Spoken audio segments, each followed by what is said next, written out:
Welcome friends, একটি নতুন চাকরির বিজ্ঞপ্তি নিয়ে তোমাদের সঙ্গে হাজির হয়েছি। সিএসআইআর অর্থাৎ council of scientific and industrial রিসার্চের পক্ষ থেকে নতুন অফিস অ্যাসিস্ট্যান্ট পদে নিয়োগের জন্য অফিসিয়াল বিজ্ঞপ্তি প্রকাশিত হয়েছে। তো আজকের এই ভিডিওটি অত্যন্ত গুরুত্বপূর্ণ হতে চলেছে। আজকের এই ভিডিওতে আমরা স্টেপ বাই স্টেপ আলোচনা করে দেব। এখানে আবেদন করতে হলে শিক্ষাগত যোগ্যতা কী লাগবে, বয়সসীমা কী রয়েছে, আবেদনের পদ্ধতি, সিলেকশনের পদ্ধতি অর্থাৎ সম্পূর্ণ বিষয় নিয়ে স্টেপ বাই স্টেপ বিস্তারিতভাবে আলোচনা করে দেব। চ্যানেলে নতুন দর্শক হয়ে থাকলে অবশ্যই চ্যানেলটিকে সাবস্ক্রাইব করে পাশে থাকা বেল বাটনটিকে প্রেস করে দাও, যাতে সমস্ত ধরনের নিত্য নতুন চাকরি সংক্রান্ত আপডেটসগুলো সবার আগে তোমাদের কাছে পৌঁছে যায়।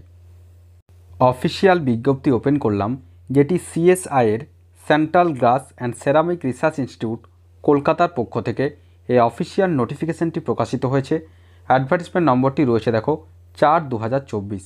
কোন পোস্টে নিয়োগটি করা হবে দেখো, CSIR CGCRI Kolkata invites application from eligible Indian nationals through nats.education.gov.in portal for engagement of apprentice in non technical category. অর্থাৎ শিক্ষানবিশ অথবা অ্যাপ্রেন্টিস পদে নিয়োগটি করা হবে। নন টেকনিক্যাল ক্যাটাগরিতে অফিস অ্যাসিস্ট্যান্ট পদে নিয়োগটি করা হবে।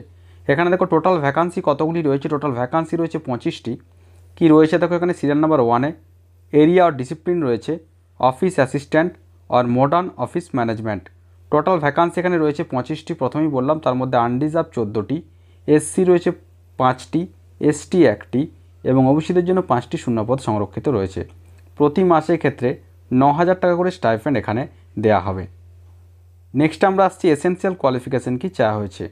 কি বলা হচ্ছে দেখো, BA in English or Hindi or economics or history or sociology or political science or geography, philosophy, anthropology, photography অথবা পাবলিক অ্যাডমিনিস্ট্রেশন নিয়ে যদি বিএ অর্থাৎ ব্যাচেলার অফ আর্টস থাকে, অর্থাৎ নির্দিষ্ট বিষয় নিয়ে গ্র্যাজুয়েট হয়ে থাকলে অবশ্যই এখানে আবেদন করা যাবে। অথবা যাদের সায়েন্স নিয়ে বিএসসি রয়েছে, অথবা যাদের বাণিজ্য বিভাগে রয়েছে বিকম অথবা বিবিএ অথবা বিসিএ অথবা bachelor of hotel management degree যদি থাকে, তাহলে তারাও কিন্তু অবশ্যই এখানে আবেদন করতে পারবে। অর্থাৎ আর্টস, সায়েন্স এবং কমার্স শাখার গ্র্যাজুয়েটরা অবশ্যই এখানে আবেদন করতে পারবে।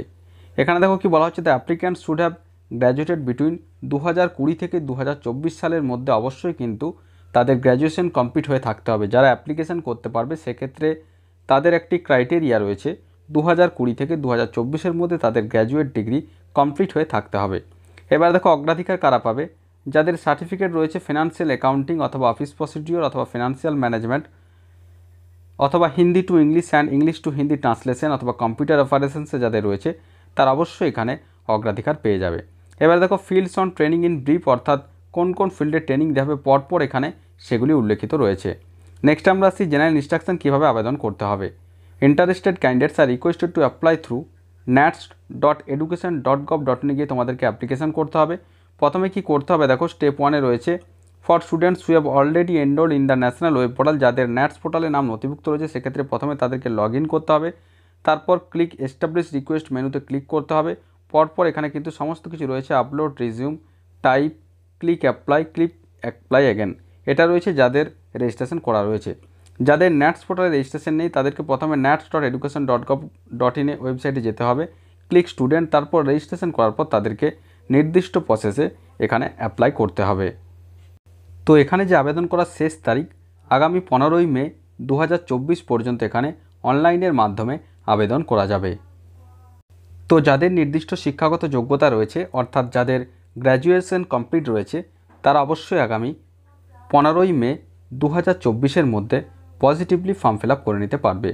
তো আশা রাখি সমস্ত বিষয়টা বোঝাতে পেরেছি। তারপরেও যদি কোনো প্রশ্ন থাকে অবশ্যই আমাকে কমেন্ট করে কমেন্ট বক্সে জানাবে, আমি যথাসাধ্য উত্তর দেওয়ার চেষ্টা করব। আর ভিডিওটি ভালো লাগলে অবশ্যই একটি লাইক ও শেয়ার করতে ভুলো না। ধন্যবাদ।